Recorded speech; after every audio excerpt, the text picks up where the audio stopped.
So I'm sitting here in Melbourne, coffee in hand, and someone texts me from overseas. Hey, is it still worth trying for PR in Australia? What's going on with the points thing now? And I'm like, mate, buckle up, because the PR points game in May 2025, it's starting to feel like trying to get into an exclusive nightclub. You've got the right qualifications, you've waited in the EOI queue, but the skill select still isn't letting you in, unless you're basically glowing with 100 points and superior English. In this video, we will walk you through the Australia PR points reality, as we highlight the current trends, what's new in May 2025, and what you should be doing now, whether you're onshore or offshore. Let's get into it. 1. It's not just about points anymore. Now don't get me wrong, points still matter a lot. But it's not like the old days where 65 was a golden ticket. That's ancient history.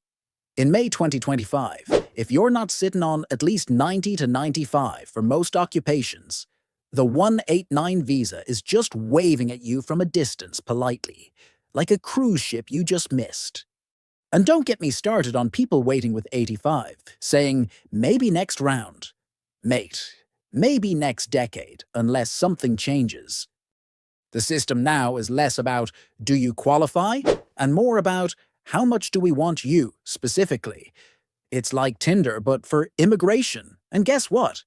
Everybody's swiping right on nurses, teachers, and engineers. 2. The 190 visa is the new hope if you play it smart. Let me tell you, the 190 state nomination visa, it's still in the game. But think of it like applying for uni scholarships. You've got to tailor your application, charm the state, and hope you fit their exact wish list. Take Victoria, for example. They've gone full only if you're already working here mode. New South Wales wants skilled, experienced professionals. Bonus points if you live in Sydney already. And Tasmania? Honestly, they're still the nicest of the bunch, but even they want to see real commitment. Not, I'll move if I get a visa vibes. More like, I've been here, working in Hobart, and I know where to get good sushi on a Tuesday vibes. Bottom line, each state has its own love language. Learn it. 3. English just got more competitive. Okay, so English scores? They've always mattered, but now it's the decider. People who were sitting at proficient level, hello IELTS 7s, they're getting overlooked for people with superior English. The difference between 20 and 25 points for English might not feel like much, but that's the tipping point between EOI sitting quietly and, hey, you got an invite. So, if you've been avoiding the PTE retake like it's a dental appointment, now's the time to face it. 5 extra points could literally change everything. 4. Work experience criteria tightened. Here's the sneaky update. Some skills, assessing bodies and states have started drawing clearer lines on what counts as relevant work. No more gray zones. If your job title is off by even a little, or the duties aren't clearly matching your nominated occupation, you might get knocked back. Also, the Department of Home Affairs is doing more behind-the-scenes cross-checking, so I repeat, don't claim experience you can't back up. The days of near enough is good enough are gone. 5. Specific occupations are suddenly hot. A few under-the-radar occupations have quietly moved up the most wanted list. Early childhood educators, aged care workers, and cybersecurity folks. Come on down. You're the chosen ones. Meanwhile, the usual suspects, IT, engineering, healthcare, are still top dogs. But if you're in something like HR, comms, or finance, well, time to get creative or think about regional pathways. Let's talk offshore applicants. I know a bunch of you are watching from overseas, refreshing your emails, lighting candles, and hoping the Department of Home Affairs remembers you exist. The good news? Offshore invites are slowly returning, but they're super targeted. So, who's getting lucky? People with high points, strong English, and skills in critical sectors. If that's you, great.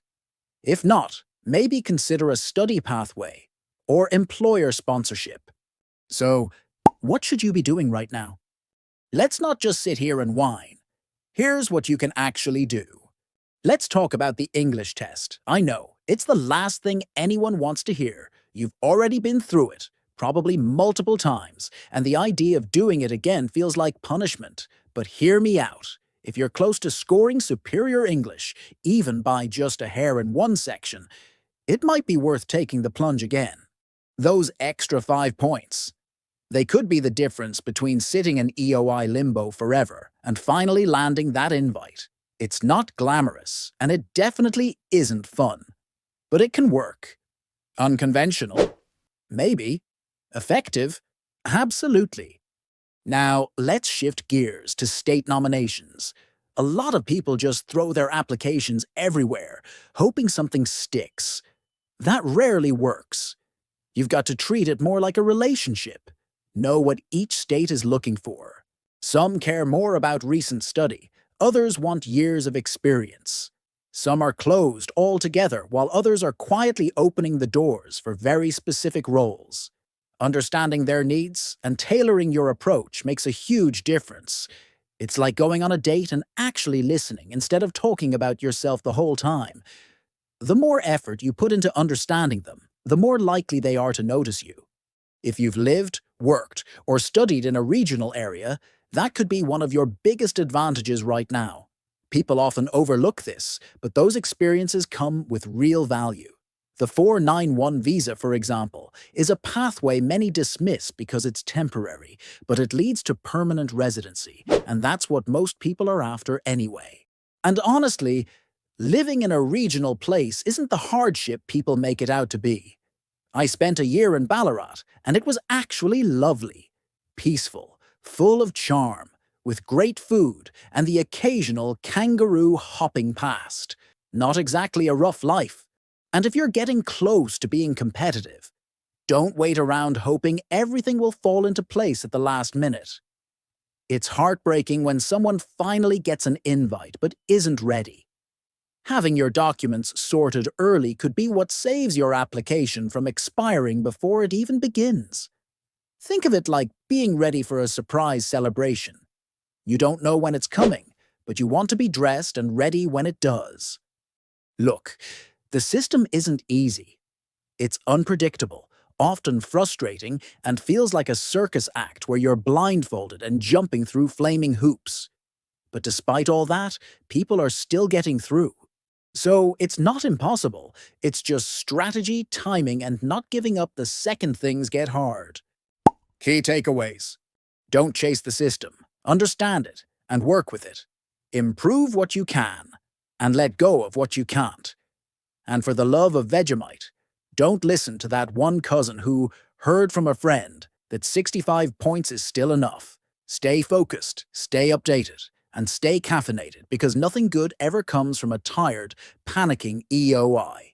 All right, time to head out. If you found this helpful, hit that like, drop a comment, and let me know your current points. Let's see where everyone stands in May 2025. That will be all in this video. Please share your opinions with us in the comments area. Don't forget to like, subscribe, and enable the notification bell to receive updates on Australia immigration news. You're not alone in this. Catch you in the next one.